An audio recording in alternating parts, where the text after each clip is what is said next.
दोस्तों, स्वागत है आपका हमारे चैनल आर के वर्मा में। बताएं दोस्तों, दरवाजा खुलते ही सिपाही धड़धड़ाते हुए भीतर घुस पड़े। डर के मारे नयाज थर-थर कांप रहा था। उसके करीब जाकर अरसला बेग गर्जा, सुन ए कुम्हार, हमारे अमीर द्वारा तुम्हारे खानदान को बड़ी भारी इज्जत बख्शी है कि तुम्हारे बगीचे में एक हसीन फूल खिला है। इस हसीन गुलाब से वह अपने महल की शोभा बढ़ाना चाहते हैं। कहाँ है तुम्हारी बेटी? यह सुनते ही बूढ़े नयाज की आंखों के सामने अंधेरा छा गया। सिपाही अंदर घुस पड़े और रोती बिलखती गुलजान को घसीटकर बाहर ले आए।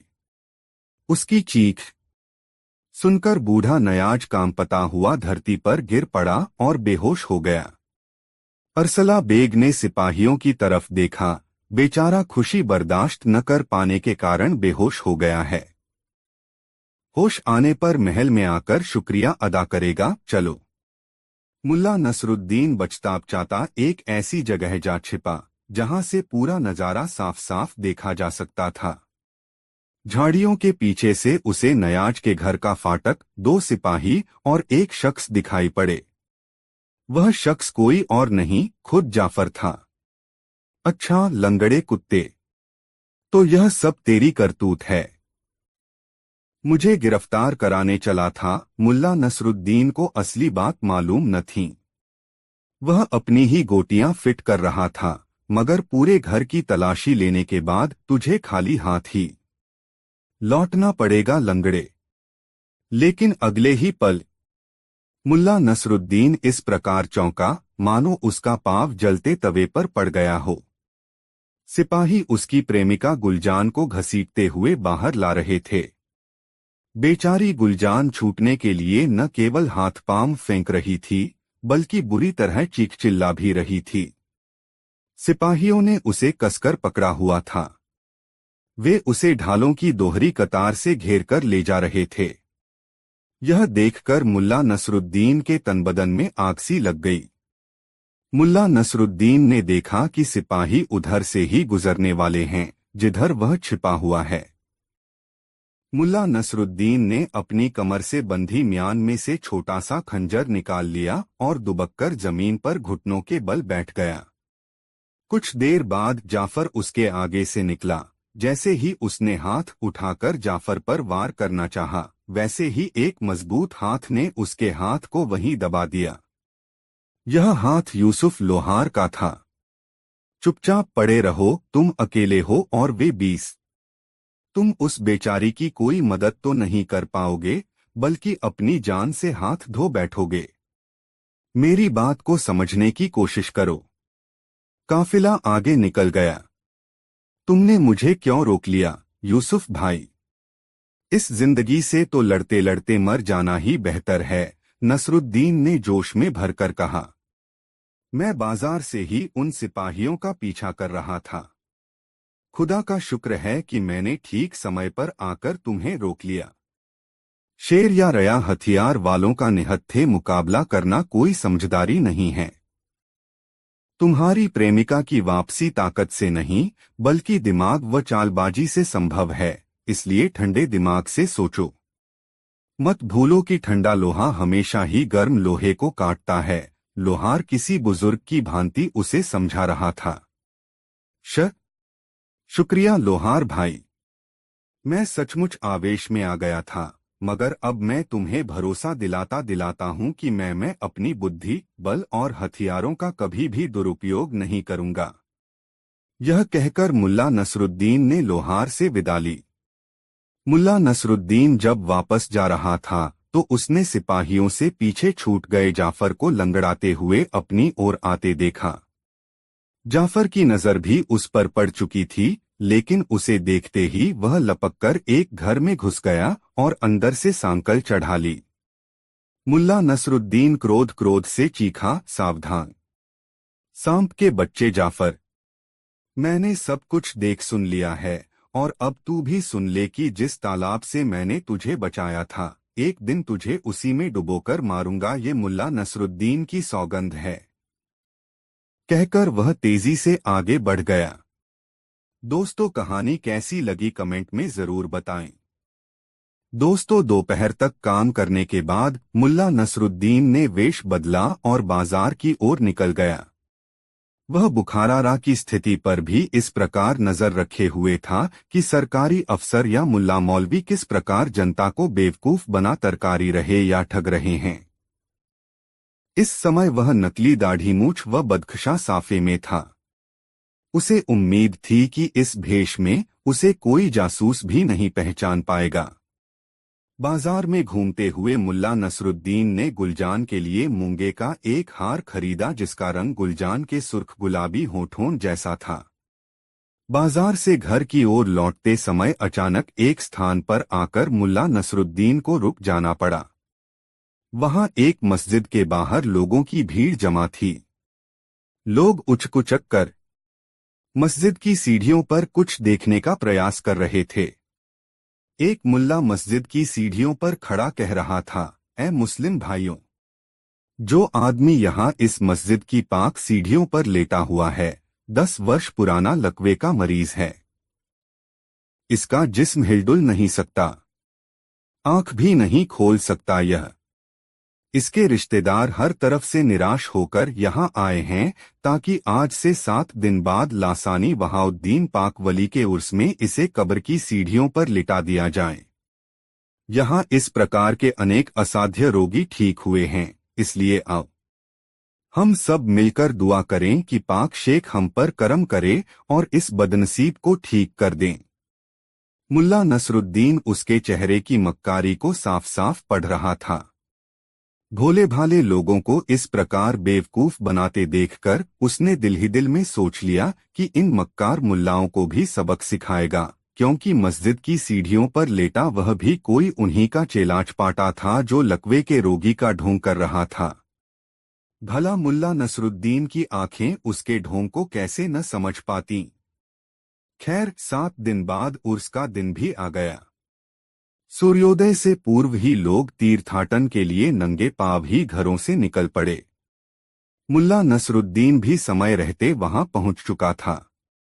वहां आए लोगों में बीमार, अंधे, लंगड़े, हेलुल्ले, बूढ़े व बच्चों सहित ऐसे भी बहुत से लोग थे जो किसी न किसी गुनाह की तौबा करने आए थे। कोढ़ी लोग भीड़ से कुछ दूर इकट्ठे बैठे थे। उनकी आशा भरी नजरें मजार के सफेद गुम्मत को घूर रही थीं। इबादत शुरू होने में काफी देर थी क्योंकि अमीर अभी तक नहीं आए थे। धूप काफी तेज होती जा रही थी, मगर बड़े बड़े करिश्मे देखने के तमन्नाई वहीं जमे हुए थे। तभी अचानक भीड़ में शोर उठा, अमीर अमीर। भीड़ के दूसरे छोर पर सिपाही लाठियां फटकार फटकार कर अमीर के लिए रास्ता बना रहे थे। एक व्यक्ति ने कालीन का गट्ठर मार्ग पर डाल दिया। दूसरा उसे जल्दी जल्दी खोलने लगा, जिस पर अमीर चलकर आने लगे। अमीर मजार के पास मिट्टी के एक ढेर के पास जाकर रुक गए, जहां सामने ही जानमाज बिछाया गया था। दोनों ओर खड़े यात्रियों ने सहारा देकर अमीर को घुटनों के बल बैठाया। सफेद पोशाक पहने लंबी दाढ़ी वाले मुल्ला आधा दायरा बनाकर उसके पीछे खड़े हो गए। वे आकाश की ओर हाथ उठा उठाकर जोर जोर से आयतें पढ़ने लगे। बीच बीच में वे कुछ नसीहतें, उपदेश भी सुना रहे थे। मुल्ला नसरुद्दीन आसपास के लोगों की नजरों से बचताप चाहता एक वीरान कोने में बनी उस कोठरी तक जा पहुंचा, जिसमें अंधे, लंगड़े, लुल्ले व बीमार लोग रखे गए थे। इन्हें आज अपनी अपनी तकलीफ से निजात मिलने वाली थी और वे सभी अपनी बारी आने की प्रतीक्षा कर रहे थे। जो मुल्ला वहां तैनात थे, उनके हाथों में तांबे के बड़े बड़े थाल थे। उनमें जो सबसे सीनियर था, वह मुल्ला कह रहा था, आज के दिन पाक वहीउद्दीन वली खुदा हम नाचीज बंदों को करिश्मा कर दिखाने की ताकत प्रदान करते हैं। हमें पूरी उम्मीद है कि पाक वहीउद्दीन के रहमोकरम से ये सभी रोगी यहाँ से ठीक होकर जाएंगे। आप लोग दिल खोलकर मस्जिदों के लिए दान दीजिए। अल्लाह आपकी इस खैरात से खुश होगा। तभी एक बड़ा मुल्ला वहां आ गया और बोला, उस अंधे आदमी को मेरे पास भेजो। मुल्ला नसरुद्दीन को समझते देर नहीं लगी कि इनका ड्रामा शुरू हो चुका। कुछ मुल्ला अंधे आदमी को कोठरी से निकालना आए। अंधे आदमी ने आकर मुल्ला के कदमों में माथा टेका, फिर मजार की सीढ़ियों पर अपने होंठ चिपका दिए। बड़े मुल्ला ने होंठों ही होंठों में कुछ बड़बड़ाते हुए उसके सिर पर हाथ फेरा और देखते ही देखते वह व्यक्ति उठकर खड़ा हो गया। उसने आंखें फाड़कर वहां मौजूद जनता को देखा, फिर खुशी से चीखते हुए नाचने लगा, मैं ठीक हो गया, मैं ठीक हो गया। वहाउद्दीन वली, तेरे रहमो करम से मैं बिल्कुल ठीक हो गया हूँ। तू बड़ा रहीम करीम है, तू बड़ा करिश्मा साज है। जैसे ही मुल्ला खैरात मांगने के लिए थाल लेकर आगे बढ़े, वैसे ही अमीर ने मुट्ठी भर अशर्फियां उसके थाल में डाल दी। अमीर के अधिकारियों और यात्रियों ने भी एक एक अशर्फी उसमें डाली। फिर भीड़ अपनी श्रद्धानुसार थाल में चांदी व तांबे के सिक्के डालने लगी। और फिर पाक वली वहीउद्दीन के रहमोकरम से एक लंगड़ा भला चंगा हो गया। तभी एक सफेद दाढ़ी वाला मुल्ला नसरुद्दीन के करीब आकर बोला, दिल खोलकर खैरात करो, अल्लाह तुम्हें इसका फल देगा। मुल्ला नसरुद्दीन ने उसे ऊपर से नीचे तक घूर कर देखा, फिर बोला, पहली बात तो यह है कि मेरे पास खैरात करने के लिए पैसे नहीं हैं। दूसरी बात यह है कि मैं स्वयं एक पहुंचा हुआ फकीर हूं और इससे भी बड़ा करिश्मा करके दिखा सकता हूं। उसकी बात सुनकर मुल्ला जोर से चिल्लाया, ए मुसलमानों, यह कोई फकीर वकीर नहीं है, इसकी जुबान से शैतान बोल रहा है। इसकी किसी भी बात में सच्चाई नहीं है, यह तुम्हें भटका रहा है। तभी मुल्ला नसरुद्दीन भी चिल्लाया, ए भोले भाले और सीधे सादे लोगों, मैंने जो कहा है वह मैं करके दिखलाऊंगा। मैं इन तमाम रोगियों को बिना छुए ही ठीक करके दिखलाऊंगा। मैं एक ऐसा वाक्य बोलूंगा कि आप सब लोगों की खोई हुई शक्ति वापस आ जाएगी और स्वास्थ्य लाभ पाकर सभी अपने अपने स्थानों से उठकर भागने लगेंगे। उस कोठरी की दीवार पतली व कच्ची थी तथा जगह जगह से टूट भी रही थी। मुल्ला नसरुद्दीन ने एक कमजोर स्थान पर अपने कंधे से धक्का लगाया, छत व दीवारों से मिट्टी झड़ने लगी।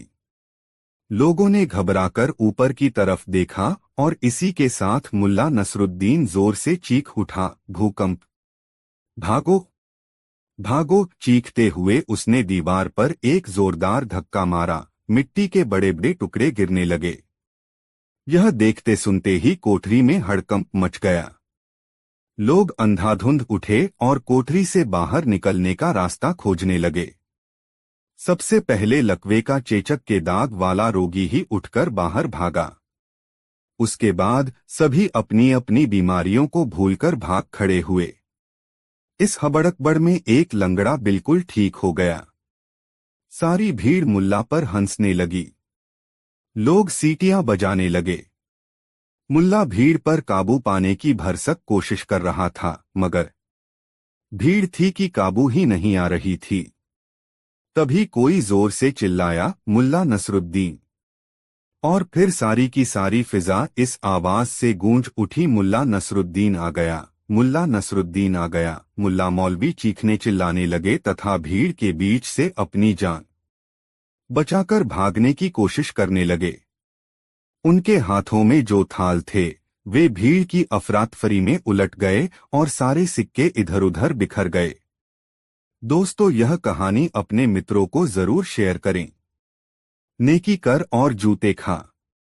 दोस्तों, नयाज कुम्हार, उसकी बेटी गुलजान और सूदखोर जाफर अमीर की अदालत से कुछ दूर आकर तन्हाई में एक पेड़ के नीचे रुक गए। नयाज कुम्हार बड़ा ही सहमा हुआ और दुहखी दिखाई दे रहा था। उसकी आंखें नम थीं जबकि सूदखोर जाफर के चेहरे पर बिजी चमक दिखाई दे रही थी। वृक्ष के नीचे रुककर उसने गुलजान को संबोधित किया, ऐ मेरे ख्वाबों की मलिका, ऐ प्यारी गुलजान, 1 घंटा बीतना भी क्या बीतना, अब तक तेरा बाप मेरा कर्ज नहीं चुका पाया तो भला 1 घंटे में कौन सा करिश्मा हो जाएगा। लिहाजा अब तू अपने आप को मेरे कब्जे में समझ, क्योंकि अमीर का फैसला मेरे हक में हुआ है। मैं तेरा आशिक हूँ, तेरे हुस्न की एक झलक ने ही मुझे तेरा दीवाना बना दिया है। ए हसीना, अब तो तेरे बिना एक पल भी गुजारना मेरे लिए भारी है। अब से ठीक 1 घंटे बाद तू मेरे घर आ जाएगी। अगर तू मेरे मन मुताबिक चलेगी तो तू राज भी करेगी और मैं तेरे बाप के साथ भी अच्छा बर्ताव करूंगा। इसे बढ़िया कपड़े और बढ़िया खाना दूंगा। अगर तूने मेरी भावनाओं को ठेस पहुंचाई या मेरे प्यार का जवाब प्यार से न दिया तो मैं तेरे बाप से इतना सख्त काम लूंगा कि उसकी रूह तक कांप उठेगी। मैं इसे खीवा में बेच दूंगा। ये तू अच्छी तरह जानती है कि वहां गुलामों के साथ कैसा व्यवहार किया जाता है, इसलिए मेरी प्यारी गुलाजन, इस मदमाते रूप यौवन को तू मेरे हवाले कर दे। सूदखोर ने जैसे ही उसके नकाब को छूना चाहा, वैसे ही गुलजान ने उसका हाथ झटक दिया। इस छेड़छाड़ में गुलजान की एक झलक एक मुल्ला नसरुद्दीन को भी मिल गई, जो अपने गधे पर सवार सामने की ओर से इस चला आ रहा था। उसके रूप यौवन की एक झलक पाकर मुल्ला नसरुद्दीन अपनी सुध-बुध खो बैठा। उसे लगा मानो उसने दुनिया की पहली आखिरी हसीन औरत देख ली हो और अब उसके लिए दुनिया में कुछ बचा ही न हो। सूदखोर को देखकर अनायास ही उसके मुंह से निकला, या अल्लाह! ये कुबड़ा, ये गलीज काना, ये लंगड़ा सुअर इस हसीना के पाक दामन को मैला करना चाहता है। ये तो इसका ऐसा गुनाह है जिसके लिए सजाए मौत भी कम है। लानत है मुझ पर जो मैंने इस गंदे आदमी को डूबने से बचाया। ये तो नेकी कर और जूते खा वाली बात हो गई। खैर कोई बात नहीं गंदे सुअर, तुझे भी भुगतूंगा। साले गलीज, अब तू नयाज कुम्हार की बेटी को छू छू भी नहीं पाएगा। अबे जलील, 1 घंटे में तो दुनिया उलट पुलट जाती है, बादशाहत बदल जाती है। मैं 1 घंटे में ऐसा करिश्मा करके दिखाऊंगा जो दूसरा कोई 1 साल में भी नहीं कर सकता है।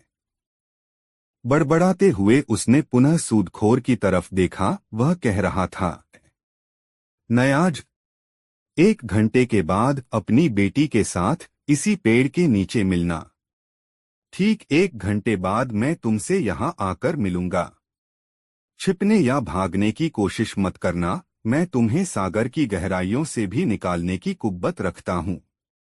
और हाँ गुलजान, इस बात को एक बार फिर ठीक से समझ लो कि तुम्हारे वालिद की बाकी जिंदगी तुम्हारी समझदारी पर ही टिकी हुई है। यह कहकर सूदखोर गुलजान के ख्यालों में डूबा एक ओर चल दिया। बूढ़ा कुम्हार और उसकी बेटी थककर वृक्ष के नीचे ही बैठ गए। नयाज कुम्हार की आंखों में चिंता के साए लहरा रहे थे। दोस्तों, मुल्ला नसरुद्दीन की यह मजेदार कहानी आपको कैसी लगी कमेंट बॉक्स में जरूर बताएं। दोस्तों, मुल्ला नसीरुद्दीन को अपनी दिलचस्प हरकतों से अच्छी ख्याति मिल गई थी और असल में उसकी मशहूरियत की असली वजह उसके काम करने के अटपटे अंदाज के प्रति गहरी रुचि ही थी, वरना मुल्ला नसीरुद्दीन था तो एक अदना इंसान ही। कोई कहता मुल्ला नसीरुद्दीन रोशन दिमाग शख्स है तो कोई मानता कि मुल्ला नसीरुद्दीन के काम करने का अंदाज अनोखा है। कुछ लोग मुल्ला नसीरुद्दीन के लंबे, बूटेदार चोगे, नोकदार टोपी और नक्काशीदार जूती में उसके मशहूर होने का रहस्य तलाशते और इस तरह किसी न किसी बहाने मुल्ला नसीरुद्दीन चर्चा में रहता। सचमुच इस मशहूरियत में सबसे दिलचस्प बात यह थी कि मुल्ला नसीरुद्दीन को पता ही नहीं था कि वह मशहूर है। वह तो अपने काम में ही मशगूल रहता और मेहनत मजदूरी कर अपना घर चलाता। मुल्ला नसीरुद्दीन को शहर के अमीर उमरो जान गए थे, इसलिए उसके पास काम की कमी नहीं रहती। वह ईमानदारी के साथ अपना काम करता। एक अच्छी बात मुल्ला नसीरुद्दीन में यह थी कि वह अपने खर्च की सीमाएं जानता था और कभी भी अपनी इच्छा पूर्ति के लिए भावनाओं के अतिरेक में आकर कुव्वत से अधिक खर्च नहीं करता था। अपनी इच्छाओं को काबू में रखना मुल्ला नसीरुद्दीन खूब जानता था। कई बार उसकी पत्नी ने उसे उकसाया भी कि शहर के सभी नामचीन लोग तुम्हें जानते हैं, तुम उनसे सहायता लेकर अपना कोई रोजगार शुरू कर लो। इससे तुम्हारे पास भी दौलत हो जाएगी और हम लोग चैन की जिंदगी जी सकेंगे। अपनी पत्नी के ऐसे उकसावे पर मुल्ला नसीरुद्दीन हंस देता और प्यार से उसके बाल सहलाता हुआ कहता, बेगम, जब मुझे कोई नामचीन आदमी चैन में दिख जाएगा तब मैं उसके सामने सहयोग का मुद्दा रखूंगा। अभी तो जितने भी ऐसे लोगों को मैं जानता हूँ जिन्हें दुनिया नामचीन और दौलतमंद कहती है, उन्हें मैंने दिन रात बेचैन ही देखा है। ये ऐसे लोग हैं जो धन के पीछे इस कदर भागते हैं कि इन्हें दीन और दुनिया की फिक्र ही नहीं रहती। ऐसे ही दिन गुजर रहे थे। शहर में जब भी किसी बड़े आदमी के घर कोई जश्न या जलसा होता या महफिल जमती तो वहां से मुल्ला नसीरुद्दीन के लिए बुलावा अवश्य आता। एक दिन मुल्ला नसीरुद्दीन के नाम बादशाह के दरबार से बुलावा आया कि दरबार में दूसरे दिन शास्त्रीय संगीत का एक शानदार कार्यक्रम है, उसमें मुल्ला नसीरुद्दीन अवश्य आए। बादशाह का पैगाम मुल्ला नसीरुद्दीन की बेगम के हाथों में पड़ गया। वह उस आमंत्रण पत्रा को अपनी किस्मत का ताला खोलने वाली चाबी समझ बैठी और मन ही मन सोचने लगी कि जब वह मुल्ला नसीरुद्दीन को यह पैगाम देगी तो कुछ ऐसा जरूर कहेगी कि मुल्ला इस संगीत के कार्यक्रम में अवश्य जाए। उस दिन उसे मुल्ला नसीरुद्दीन पर बहुत प्यार आ रहा था। वह सोच रही थी कि जिस पति को वह अब तक नाकाबिल इंसान समझ रही थी उसकी इतनी कद्र है कि बादशाह भी उसे अपने पास बुलाता है। उसकी जिस सादगी, निश्चलता और कपटहीन प्रवृत्ति के कारण वह उसे निखट्टू समझती रही है, उसे अपने इन्हीं गुणों की बदौलत बादशाह की नज़र में एक उम्दा इंसान बनने में मदद मिली है। जब मुल्ला नसीरुद्दीन लौटा तब उसकी बेगम ने उसे बादशाह का पैगाम दिया और उसे प्रेरित किया कि वह बादशाह के पास अवश्य जाए और संगीत के इस आयोजन का लुत्फ उठाए। दूसरे दिन जब मुल्ला नसीरुद्दीन बादशाह के दरबार में आयोजित सांगीतिक कार्यक्रम में भाग लेने जाने के लिए सज-धज कर तैयार हुआ तब उसकी बेगम ने बहुत प्यार से कहा, संगीत के कार्यक्रम में बादशाह के इर्द-गिर्द बैठे लोगों को भी देखना, समझना और यह जानने की कोशिश करना कि ऐसी क्या बातें हैं जिन्हें बादशाह पसंद करते हैं। क्या पता उस तरह की बातें थोड़े से अभ्यास के बाद तुम में भी पैदा हो जाएं और तुम्हें भी बादशाह की पसंद के लोगों में शुमार किया जाने लगे। इससे हमारी शानो शौकत बढ़ेगी। तुम एक काबिल इंसान हो मगर अब तक तुम्हारी काबिलियत का लाभ परिवार को नहीं मिल पाया है। क्या पता इस बार खुदा तुम्हें बादशाह की नजरों में बस जाने का ही मौका दे दे। बेगम की इन प्यार भरी बातों का मुल्ला पर सीधा असर हुआ। वह अपनी नोकदार टोपी ठीक करते हुए बोला, हाँ बेगम, तुम ठीक कहती हो। इस बार मैं गौर करूंगा कि किन बातों से बादशाह अधिक प्रभावित होता है। इतना कहकर वह बादशाह के दरबार की ओर चल पड़ा। जिस समय मुल्ला नसीरुद्दीन दरबार में पहुंचा उस समय कार्यक्रम आरंभ नहीं हुआ था। मुल्ला को दरबार में प्रवेश के समय सलाम करने वालों की कमी नहीं थी। मुल्ला नसीरुद्दीन को ले जाकर आगे के तख्त पर बैठाया गया। मुल्ला के तख्त के पास ही बादशाह के बैठने की जगह बनी हुई थी। बादशाह के तख्त के ठीक सामने वह मंच बना था जहां संगीत का कार्यक्रम होना था। थोड़ी देर में ही दरबार खचाखच भर गया और मंच पर कलाकार भी आ गए और अपने साजो सामान के साथ साजिंदे भी। सबसे अंत में बादशाह आए और अपने लिए निर्धारित स्थान पर बैठ गए। कार्यक्रम प्रारंभ हुआ। एक गायक ने तान छेड़ी। उसके पार्श्व में सारंगी, तबला और तानपूरा लेकर बैठे कलाकारों की उंगलियां थिरकने लगीं। संगीत की स्वर लहरियों में दरबार में बैठे लोग डूबने उतराने लगे। मुल्ला नसीरुद्दीन ने इससे पहले कभी शास्त्रीय संगीत नहीं सुना था, जिसके कारण मंच से आ रही की ध्वनि में उसकी कोई रुचि नहीं थी। उसे तो यही लग रहा था कि गायक एक ही पंक्ति को तोड़ता मरोड़ता हुआ कई भिन्न तरीकों से गा रहा है, आ करके। मुल्ला की रुचि बादशाह को देखने में अधिक थी। बादशाह आंखें बंद किए झूम रहा था। उसकी गर्दन गायकी के साथ साथ ऊपर नीचे दाएं बाएं झटके ले रही थी। मुल्ला ने समझ लिया कि बादशाह संगीत की लय में डूब गया है और संगीत की मस्ती में ही खोया हुआ है। गायक इस राज्य का मशहूर शास्त्रीय संगीत गायक था और उसकी गायकी बादशाह को मस्त कर चुकी था। देखना था कि महफिल में बादशाह किस तरह के लोगों की बातों से प्रभावित होता है। वह जब से बादशाह पर गौर कर रहा था तब से ही उसे इस बात का इल्म था कि बादशाह की लोगों में कोई रुचि नहीं है। वह आंखें बंद किए गायकी के साथ साथ गर्दन हिला रहा है। तबले की तरंग से उसकी उंगलियां भी थिरक उठती हैं। सोचते सोचते मुल्ला ने निष्कर्ष निकाला कि बादशाह को प्रभावित करना है तो शास्त्रीय संगीत गाना सीखना होगा। शास्त्रीय संगीत का दौर समाप्त हुआ। भोजन का दौर आरंभ हुआ। मुल्ला नसीरुद्दीन ने देखा बादशाह आगंतुकों के सलाम पर भी तवज्जो नहीं दे रहे, बस उस शास्त्रीय संगीत गायक से ही बात करने में मशगूल हैं। इससे मुल्ला का वह निष्कर्ष और पुख्ता हो गया कि यदि वह शास्त्रीय संगीत सीख ले तब बादशाह के लिए वह भी बहुत महत्वपूर्ण प्राणी बन जाएगा। बादशाह के पास से लौट आने के बाद मुल्ला ने अपनी बेगम को बताया कि बादशाह शास्त्रीय संगीत का दीवाना है।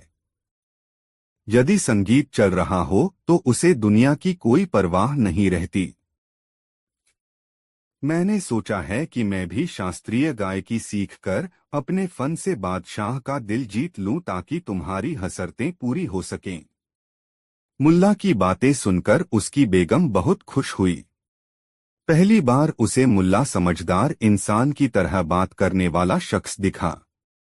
पत्नी के चेहरे पर प्रसन्नता की चमक देखकर मुल्ला बोला, बेगम, मैं जल्दी ही शास्त्रीय गायकी करना सीख लूंगा।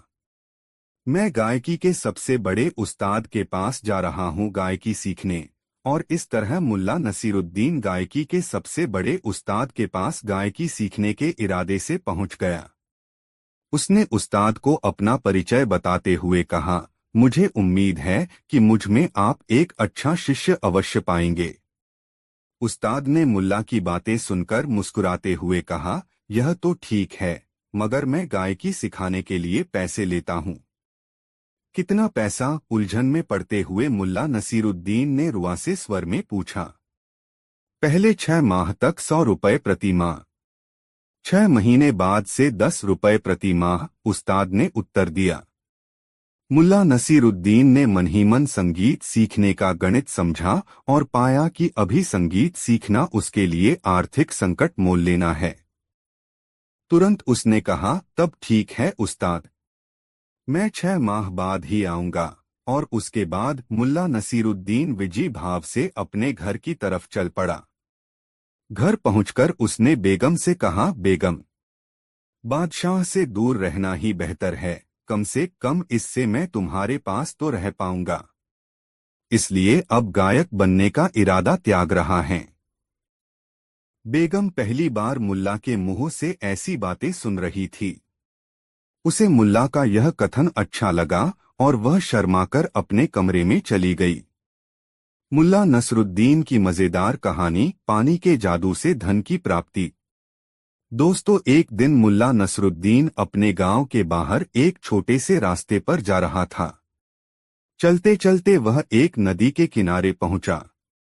नदी के किनारे खड़ा एक आदमी सिर झुकाकर बैठा था। मुल्ला ने देखा कि वह बहुत गहरी सोच में डूबा हुआ था, जैसे किसी बड़ी समस्या से जूझ रहा हो। मुल्ला उसके पास गया और बोला, क्या हुआ भाई, तुम इतने परेशान क्यों हो? आदमी ने सिर उठाया और कहा, मुल्ला, मेरी जिंदगी में सब कुछ ठीक नहीं चल रहा।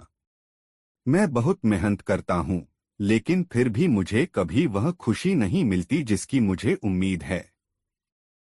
मुझे लगता है कि मैं कभी भी अपना सपना पूरा नहीं कर पाऊंगा। मुल्ला ने उसकी बात सुनी और सोचा, इस आदमी को थोड़ी सी उम्मीद और हिम्मत देने की जरूरत है। उसने मुस्कुराते हुए कहा, तुम जानते हो, मेरे पास एक जादुई तरीका है। जिससे तुम्हारी सारी परेशानियां हल हो सकती हैं। आदमी ने हैरान होकर पूछा, जादुई तरीका? तुम क्या कह रहे हो मुल्ला? मुल्ला ने उसकी तरफ देखा और कहा, हाँ, यह एक बहुत पुराना तरीका है। तुम्हें बस मेरे साथ आना होगा और नदी के पानी से एक खास काम करना होगा। आदमी, जो पहले से ही परेशान था, अब और अधिक उत्सुक हो गया। उसने कहा, मैं तैयार हूं। बताओ मुझे क्या करना होगा।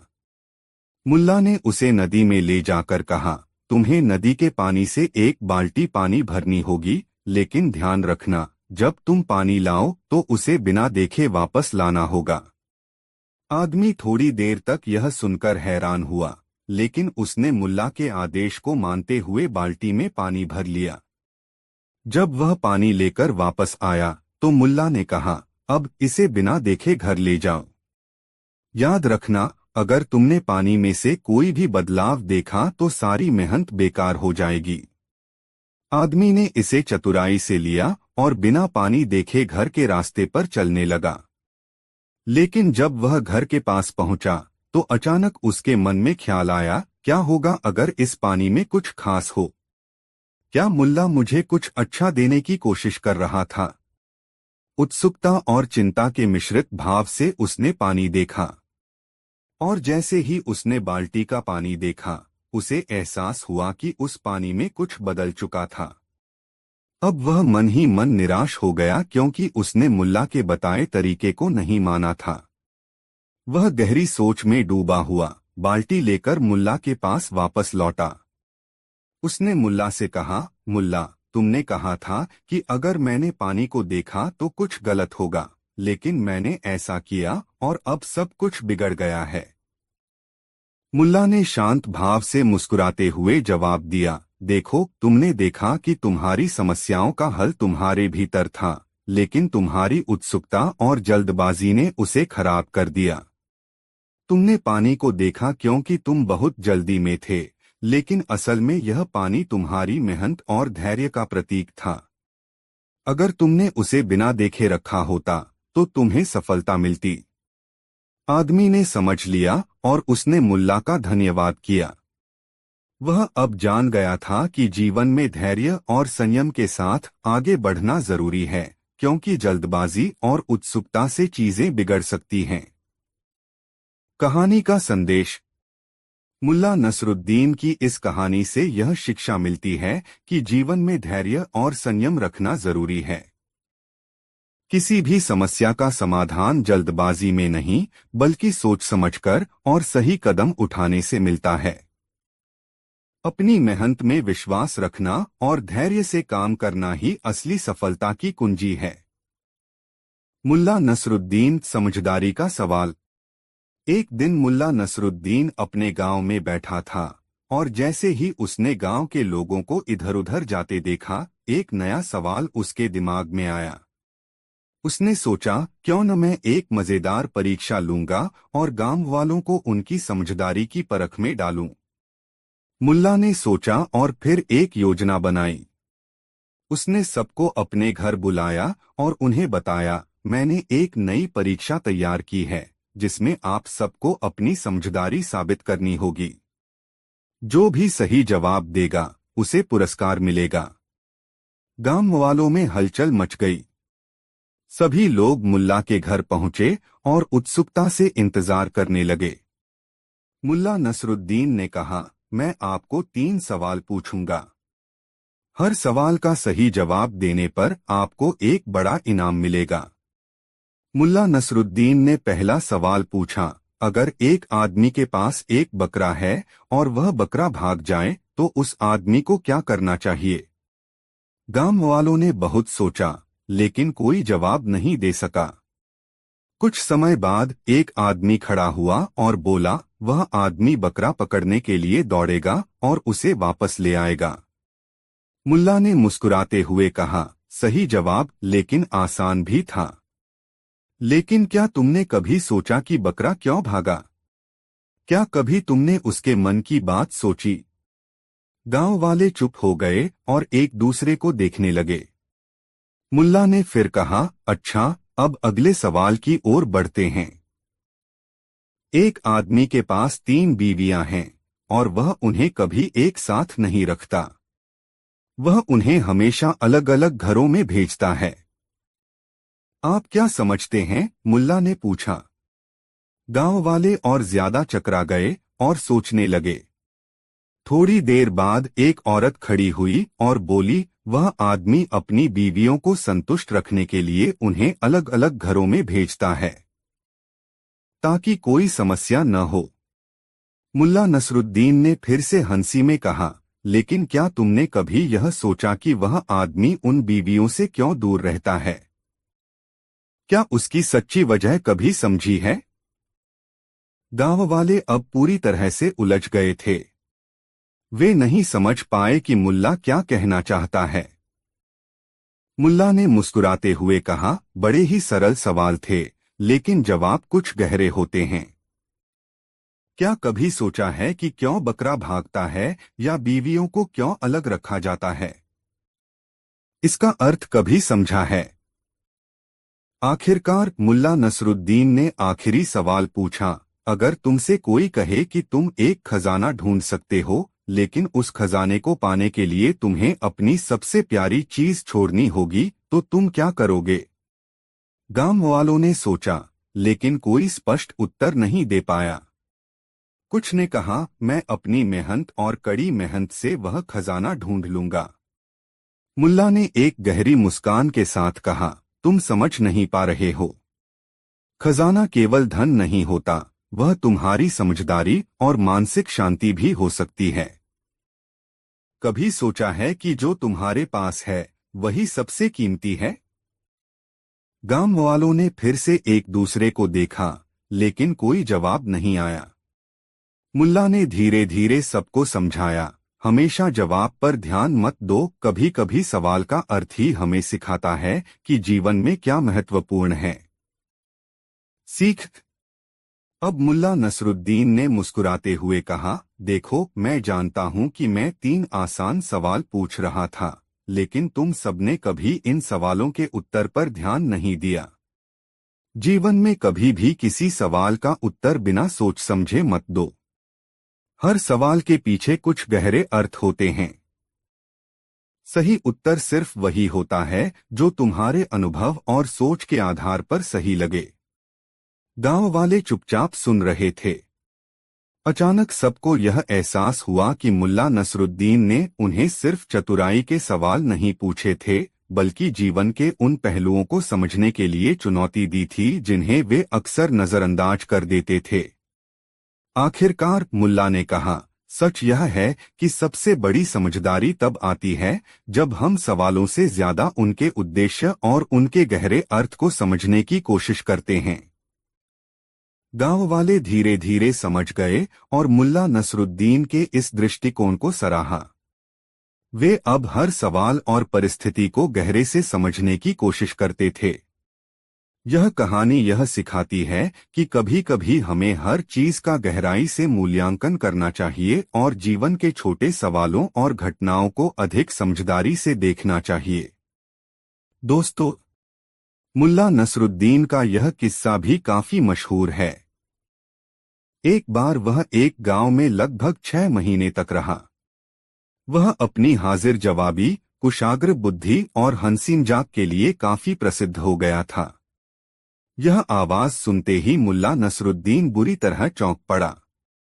यह आवाज उसे कुछ जानी पहचानी सी लगी। यह आवाज हल्की और भर्राई हुई थी। उसे लगा कि उसने कुछ समय पूर्व ही यह आवाज सुनी है, मगर कब और कहाँ? दिमाग पर काफी जोर डालने के बाद भी उसे याद नहीं आया। वह कह रहा था, एक रोज की बात है। उस प्रांत के अधिकारी ने उस गांव में अपना एक हाथी भिजवा दिया जहां की मुल्ला नसरुद्दीन रहता था। अधिकारी ने आदेश दिया कि हाथी के खाने पीने का कुल इंतजाम गांव वालों को ही करना होगा।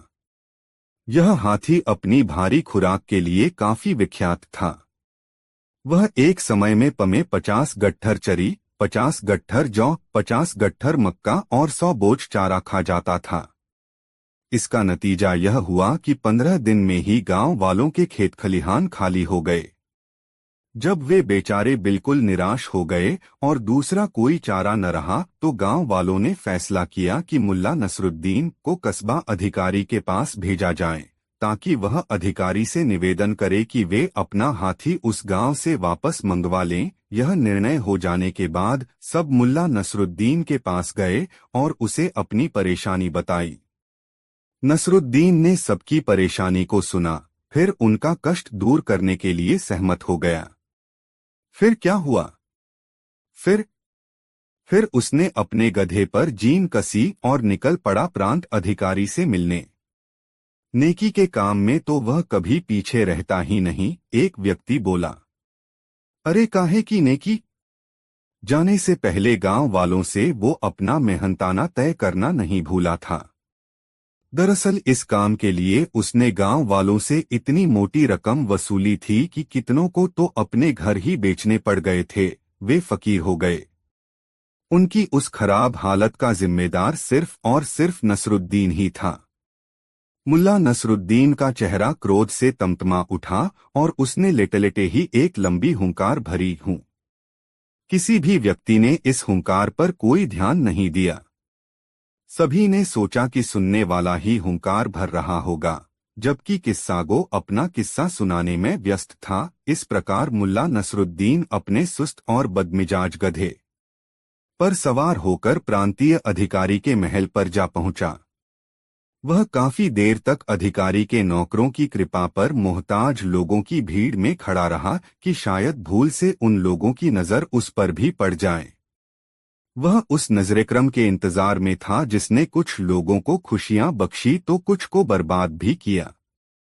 जैसे ही अचानक वहां आए अधिकारी की नजर मुल्ला नसरुद्दीन पर पड़ी तो उसकी शानदार सूरत देखकर नसरुद्दीन इतना भयभीत तथा आश्चर्यचकित हो गया कि उसकी टांगें सियार की पूंछ की तरह कांपने लगीं और उसके जिस्म में खून का दौरा धीमा पड़ गया।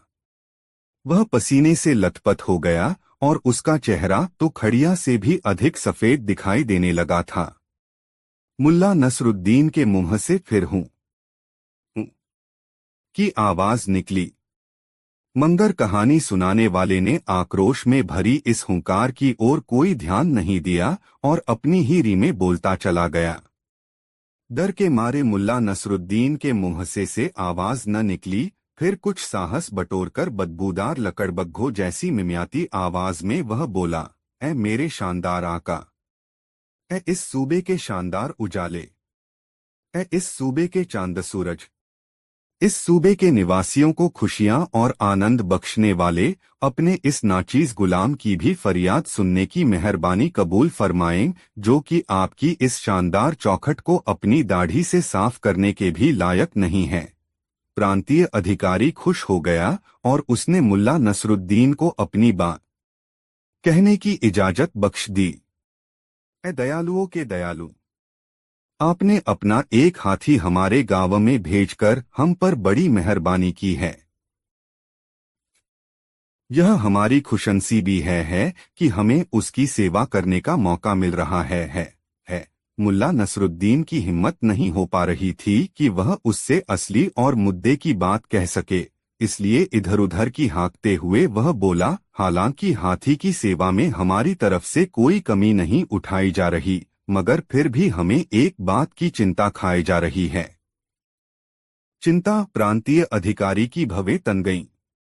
वह गुर्राया, कैसी चिंता? मुल्ला नसरुद्दीन उसके सामने ठीक वैसे नहीं झुका जैसे ईख के खेत में खड़ा इकलौता गन्ना आंधी में झुक जाता है।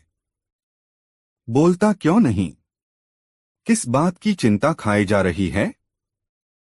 मुल्ला नसरुद्दीन ने भयभीत होकर कांपते हुए कहा, हुजूर, हालांकि हाथी की सेवा में हम जी जान से जुटे रहते हैं, लेकिन फिर भी मुझे लगता है कि वह हमारे साथ रहकर खुश नहीं है। उसे खाया पिया नहीं लगता, वह बड़ा उदास सा रहता है। लगता है या तो उसे आपकी याद सताती है या एकांत में रहना ही उसे पसंद नहीं। सरकारे आली, पूरा गांव उसकी उदासी को लेकर परेशान है। गांव वालों ने मुझे आपके पास इस निवेदन के लिए भेजा है कि या तो उसकी उदासी दूर करने के लिए आप किसी हथिनी की व्यवस्था करें या उसे वापस उसके परिवार या झुंड में पहुंचा दें, क्योंकि हम सब यूं खामोश रहकर उसकी उदासी नहीं देख सकते। इस निवेदन को सुनकर प्रांत का अधिकारी बहुत खुश हुआ। उसने तुरंत गांव में एक हथिनी भिजवाने का आदेश जारी कर दिया और अपनी खुशी जाहिर करने के लिए मुल्ला नसरुद्दीन को अपना जूता चूमने की इजाजत दे दी। मुल्ला नसरुद्दीन ने इस काम को इतनी लगन से अंजाम दिया कि अधिकारी के जूते की रंगत ही उड़ गई है। मुल्ला नसरुद्दीन के होंठ काले ने पड़ गए और इससे पहले कि किस्सा सुनाने वाला आगे कुछ और कह पाता कि मुल्ला नसरुद्दीन जोर जोर से चीखा, तू झूठ बोल रहा है, अबे गंदे और मरियल कुत्ते। यह तेरी जुबान, तेरे होंठ और तेरा पेट है जो बड़े लोगों के जूते चाट चाट कर काले पड़ चुके हैं। मुल्ला नसरुद्दीन आज तक कभी किसी बड़े आदमी के आगे नहीं झुका। तू एक नेक दिल इंसान को क्यों मुफ्त में बदनाम कर रहा है? अनेक व्यापारियों, तुम इस पाजी की बात न सुनकर इसे मारपीट कर यहां से भगा दो। वह बदनाम करने वाले उस व्यक्ति से निपटने के लिए उठकर उसकी ओर झपटा ही था कि ठिठक कर रुक गया। उसके सामने चेचक के दागों वाला वही व्यक्ति था जिसकी काइयां आंखें काफी पीली थीं। यह वही नौकर था जन्नत पर पुल की बाड़ बनाने को लेकर मुल्ला नसरुद्दीन की जिससे पहले ही झड़प हो चुकी थी और जो उसकी थैली से 150 तंके तक अपने मालिक की सलामती की नमाज अदा करने के लिए ले गया था। उसे देखते ही मुल्ला नसरुद्दीन चिल्लाया, अबे अमीर के खुफिया जासूस, मैं तुझे अच्छी तरह पहचानता हूँ, मेरी नजरें तुझे पहचानने में धोखा नहीं खा सकती। बता, लोगों की जासूसी करने नकाने का तुझे क्या मिलता है? जिन निर्दोष और मासूमों को तू फांसी दिलवाता है उसके एवज में कितनी रकम हासिल होती है तुझे? चेचक के चेहरे वाला भी उसे देखकर चौंका। अभी तक वह खामोश बैठा मुल्ला नसरुद्दीन को घूर रहा था। फिर अचानक उसने ताली बजाई और जोर से चीखा, सिपाहियों, सिपाहियों। जैसे ही मुल्ला नसरुद्दीन ने सिपाहियों के भागते कदमों की आवाज सुनी, वैसे ही एक भी पल गवाए बिना वह उछला और चेचकरू नौकर को एक ओर धकेलता हुआ बाहर निकल गया। दरअसल चेचकरू जासूस की यह एक चाल थी। वह इसी प्रकार मौका पाकर व्यापारियों के झुंड में शामिल हो जाता था और मुल्ला नसरुद्दीन की टोह लेने के लिए इस प्रकार के मनगढ़ंत किस्से सुनाया करता था ताकि मुल्ला नसरुद्दीन स्वयं या उसका कोई रिश्तेदार जब उसका विरोध करे तो वह उन्हें सिपाहियों से पकड़वा दे और उसके बदले में अमीर से इनामो इकराम हासिल करे। आज काफी दिनों के बाद उसकी मेहनत रंग लाई थी, मगर मुल्ला नसरुद्दीन उसकी पकड़ से बाहर निकल चुका था। थोड़ा आगे बढ़ने पर उसे चौराहे के दूसरी ओर पहरेदारों के कदमों की आवाज सुनाई पड़ी। उसने जिस तरफ से भी निकलना चाहा, सामने सिपाही ही दिखाई दिए। एक पल के लिए मुल्ला नसरुद्दीन को लगा कि आज उसका बच निकलना मुश्किल है। लानत है मुझ पर, आज बुरा फंसा। ए मेरे वफादार गधे, तू कहाँ है? लगता है आज तेरे मेरे बिछुड़ने का समय आ गया है, मुल्ला नसरुद्दीन बड़बड़ाया। मगर तभी एक ऐसी आश्चर्यजनक घटना घटी जिसकी किसी को भी आशा नहीं थी। आज भी बुखारा वाले इस घटना को याद करते हैं। यह एक ऐसी घटना थी जिसे आसानी से नहीं भुलाया जा सकता। इस घटना से बुखारा वासियों को काफी माली नुकसान उठाना पड़ा था। दोस्तों, यह वीडियो अपने मित्रों को जरूर शेयर करें। दोस्तों, एक धूप भरे दोपहर नसरुद्दीन गांव के चौक से गुजर रहे थे जब उन्होंने दो व्यापारियों के बीच बातचीत सुनी। उनमें से एक बहुत परेशान था। मुझे मेरा गधा मिल नहीं रहा, व्यापारी ने कहा। वह मेरा सामान बाजार ले जा रहा था और अब वह बिना किसी निशान के गायब हो गया है। दूसरे व्यापारी ने चिंता जताई। यह तो बहुत बुरा हुआ। अब तुम क्या करोगे? नसरुद्दीन, जो चुपचाप पास में सुन रहे थे, उस परेशान व्यापारी के पास मुस्कुराते हुए पहुंचे। मैं तुम्हारी मदद कर सकता हूं। मैं तुम्हारा गधा ढूंढ सकता हूं, उन्होंने आत्मविश्वास से कहा। व्यापारी ने नसरुद्दीन को देखा और सोचा कि क्या वह सच में मदद कर सकते हैं। क्या तुम मुझे मदद कर सकते हो? क्या तुम्हें पता है कि गधा कहाँ गया? नसरुद्दीन ने सिर हिलाया। बिल्कुल, मेरे साथ आओ, उन्होंने बिना कुछ कहे चलना शुरू कर दिया। व्यापारी, जो बहुत परेशान था और अब कोई और उपाय नहीं देख रहा था, ने उन्हें फॉलो करना शुरू कर दिया। वह कई घंटे चलते रहे, नसरुद्दीन रास्ता दिखाते हुए और व्यापारी उनके पीछे पीछे। वे खेतों से होते हुए, मोड़ों से और खेतों के पास से गुजरते गए, लेकिन कहीं भी गधा दिखाई नहीं दिया। आखिरकार वे एक जंगल के किनारे पहुंचे। नसरुद्दीन रुके और व्यापारी की तरफ मुड़े। अब हमें बहुत सावधान रहना होगा, उन्होंने धीमे स्वर में कहा। हम बहुत पास हैं, लेकिन गधा बहुत चतुर है। तुम मुझे ध्यान से सुनो और जो कहूं वही करो। व्यापारी, जो गधा ढूंढने के लिए उत्सुक था, तुरंत राजी हो गया। मैं जो कहो वही करूंगा। नसरुद्दीन ने एक बड़े पेड़ की ओर इशारा किया। वहां जाओ और अपने जूतों को अच्छे से बांध लो। कुछ भी बोलना मत, आवाज भी मत करना। फिर पेड़ के चारों ओर 3 बार घूमे। व्यापारी थोड़ी उलझन में था, लेकिन फिर भी उसने नसरुद्दीन के निर्देशों का पालन किया। उसने अपने जूतों को मजबूती से बांधा और पेड़ के चारों ओर घूमना शुरू किया, हर कदम पर खुद को और ज्यादा अजीब महसूस करते हुए। तीसरे चक्कर के बाद वह रुक गया और नसरुद्दीन का इंतजार करने लगा। अब हम तैयार हैं, नसरुद्दीन ने रहस्यमय मुस्कान के साथ कहा। अब हमें वापस गांव जाना होगा। वे वापस गांव लौटे, जहां व्यापारी की पत्नी चिंतित होकर उनका इंतजार कर रही थी।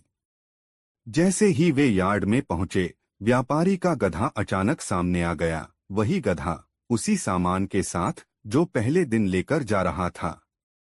व्यापारी खुशी से उछल पड़ा। तुमने यह कैसे किया? तुमने मेरा गधा ढूंढ लिया, लेकिन तुमने इसे कहाँ पाया? नसरुद्दीन मुस्कराए और कहा, अरे, जवाब तो बहुत साधारण है। जब तुम पेड़ के चारों ओर घूम रहे थे, मैंने जाना कि गधा पास ही होगा और हमें फॉलो करेगा। गधा हमारे कदमों की आवाज सुनेगा और सोचेगा कि हम उसे ढूंढ रहे हैं। यह एक चालाकी थी, लेकिन असली चालाकी यह नहीं थी कि गधे को ढूंढना, बल्कि यह थी कि हम गधे को विश्वास दिला सकें कि हम उसे ढूंढ रहे हैं। व्यापारी हैरान था, लेकिन फिर भी वह कुछ समझ नहीं पाया। तो तुम सच में गधे को कहां से जानते थे? नसरुद्दीन हंसी से बोले, अरे मेरे दोस्त, कभी कभी किसी चीज को ढूंढने का तरीका यह है कि तुम ऐसा दिखाओ जैसे तुम्हें पहले से पता हो कि वह कहाँ है। विश्वास, आत्मविश्वास ही वह चीज है जो उसे तुम्हारे पास खींच लाती है। व्यापारी कुछ समय के लिए चुप खड़ा रहा, फिर उसने नसरुद्दीन के शब्दों की गहराई को समझा। आखिरकार वह मुस्कराए और कहा, अब मुझे समझ में आया। तुमने विश्वास और आत्मविश्वास के जादू से गधे को हमारे पास बुला लिया। नसरुद्दीन ने सिर झुकाया और चल पड़े, और यह मत भूलो, कभी कभी थोड़ी बकवास और कुछ चक्कर लगाने से कोई नुकसान नहीं होता। व्यापारी नसरुद्दीन को देखता रहा, फिर हैरान होकर सिर हिलाया। नसरुद्दीन, उसने कहा, तुम सच में खोई हुई चीजों को ढूंढने के मास्टर हो, चाहे वो गधा हो या सत्य। तब से जब भी किसी चीज का पता नहीं चलता था, व्यापारी नसरुद्दीन की शिक्षा को याद करता था। कभी कभी जवाब ढूंढने के बजाय जवाब मिल जाता है, जब तुम पूरी तरह से यकीन करते हो कि वह मिल जाएगा। और नसरुद्दीन, वह चलते हुए हमेशा भीड़ से आगे रहते, उनका दिमाग पहले से ही अगली थोड़ी सी बुद्धिमानी पर काम कर रहा होता था, जिसे वह उन लोगों के साथ साझा करने के लिए इंतजार कर रहे होते थे जिन्हें इसकी सबसे ज्यादा जरूरत होती थी।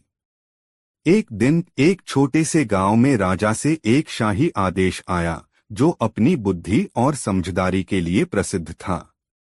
आदेश में यह कहा गया कि सभी बुद्धिमान लोग, विद्वान और दार्शनिक अपने अपने राज्य से महल में प्रतियोगिता के लिए आएं। विजेता को राजा का व्यक्तिगत सलाहकार नियुक्त किया जाएगा और उसे एक बड़ा इनाम मिलेगा। यह खबर जैसे ही फैलती है, हर विद्वान और उसकी टोली को यह सपना था कि वह इस प्रतिष्ठित पद को जीतेंगे। नसरुद्दीन, जो एक साधारण और विनम्र आदमी था और जिसे अक्सर उसके अजीब तरीकों के लिए मजाक उड़ाया जाता था, उसने भी इस प्रतियोगिता में भाग लेने का फैसला किया। वह मानता था कि उसके पास अपनी तरह की बुद्धिमानी है जो हमेशा हास्य से भरी रहती थी। जब महल पहुंचे तो वहां पहले से कई विद्वान जो शानदार वस्त्र पहने हुए थे और गंभीर चेहरे बनाकर खड़े थे, उन्हें देखकर लोग उनका मजाक उड़ाने लगे। यह मूर्ख यहाँ क्या कर रहा है? एक विद्वान ने फुसफुसाते हुए कहा। यह हमारे बीच नहीं है, एक और विद्वान हंसते हुए बोला। लेकिन ने उनकी बातों को नजरअंदाज करते हुए चुपचाप प्रतियोगियों के बीच अपनी जगह ले ली। राजा, जो कि एक चालाक और दार्शनिक आदमी था, अपने विषयों को अजीब तरह के परीक्षणों से परखता था। उसने घोषणा की कि प्रतियोगिता में कोई सामान्य प्रश्न या पहेली नहीं होगी। इसके बजाय यह एक ऐसा परीक्षण होगा जो राजा खुद तैयार करेगा। राजा उठकर उपस्थित भीड़ से बोला, मेरे पास एक बहुत महत्वपूर्ण काम है। मैं आपको एक संदूक दूंगा। इसके अंदर मैंने कुछ बहुत कीमती चीज रखी है। आपको यह पता लगाना है कि उस संदूक में क्या है बिना उसे खोले। आपको केवल एक मौका मिलेगा और आपको मुझे एक उचित उत्तर देना होगा। जो सही उत्तर देगा वह मेरा सलाहकार बनेगा। यह सुनकर विद्वान आपस में चर्चा करने लगे। वे सभी परेशान हो गए क्योंकि वे इस समस्या को हल करने के लिए विचार करने लगे।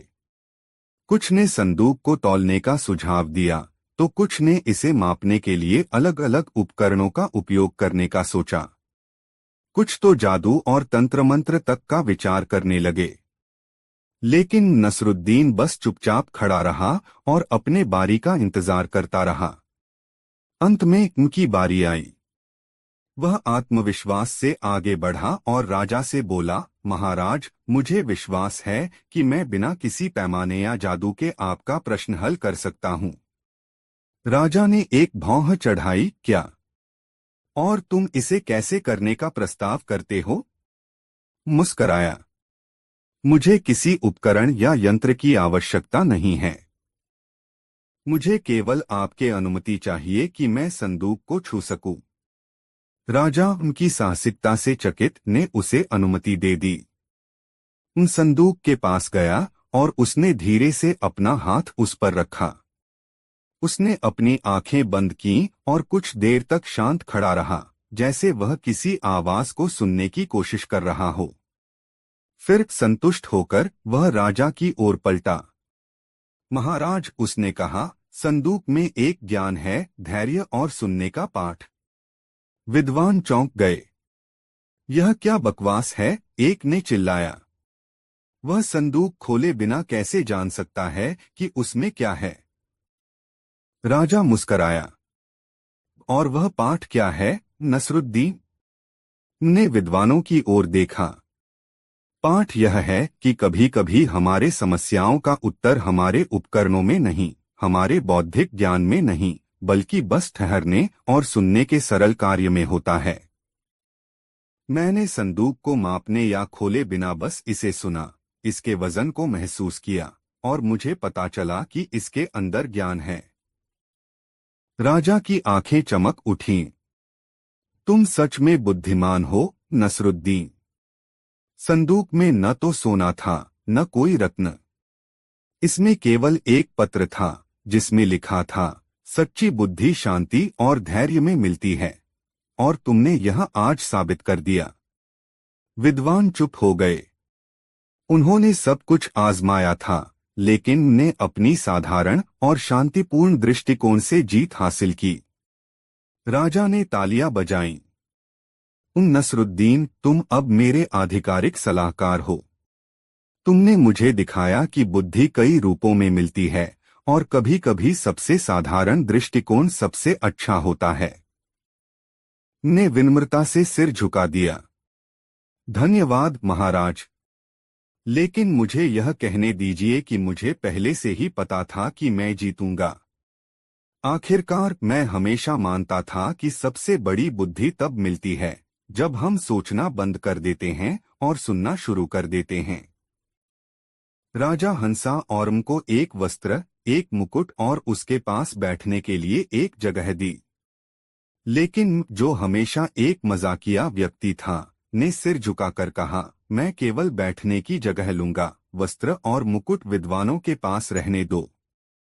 मुझे लगता है कि बुद्धि को शानदार कपड़ों से सजाने की आवश्यकता नहीं होती। और इस प्रकार नसरुद्दीन राजा का सलाहकार बन गया, न कि इसलिए क्योंकि वह सबसे बुद्धिमान था या सबसे ज्यादा ज्ञान रखता था, बल्कि इसलिए क्योंकि उसमें यह दुर्लभ क्षमता थी कि वह दिखावे से परे देख सके, सुन सके और सबसे साधारण तरीकों से उत्तर ढूंढ सके। जहां तक विद्वानों की बात थी, उन्होंने उस दिन एक महत्वपूर्ण पाठ सीखा कि कभी कभी सबसे बड़ी बुद्धि किताबों को पढ़ने या सिद्धांतों पर बहस करने में नहीं मिलती, बल्कि खुले दिल, खुले मन और सुनने की इच्छा से जीवन जीने में मिलती है। दोस्तों, यह कहानी आपको कैसी लगी कमेंट में जरूर बताएं। ऐसी और नई मजेदार कहानी सुनने के लिए हमारे चैनल आरके वर्मा को सब्सक्राइब जरूर कर लें और यह वीडियो अपने मित्रों को जरूर शेयर करें। वीडियो देखने के लिए आपका बहुत बहुत धन्यवाद। मिलते हैं किसी अगले वीडियो में, तब तक के लिए जय श्री राधे राधे। धन्यवाद।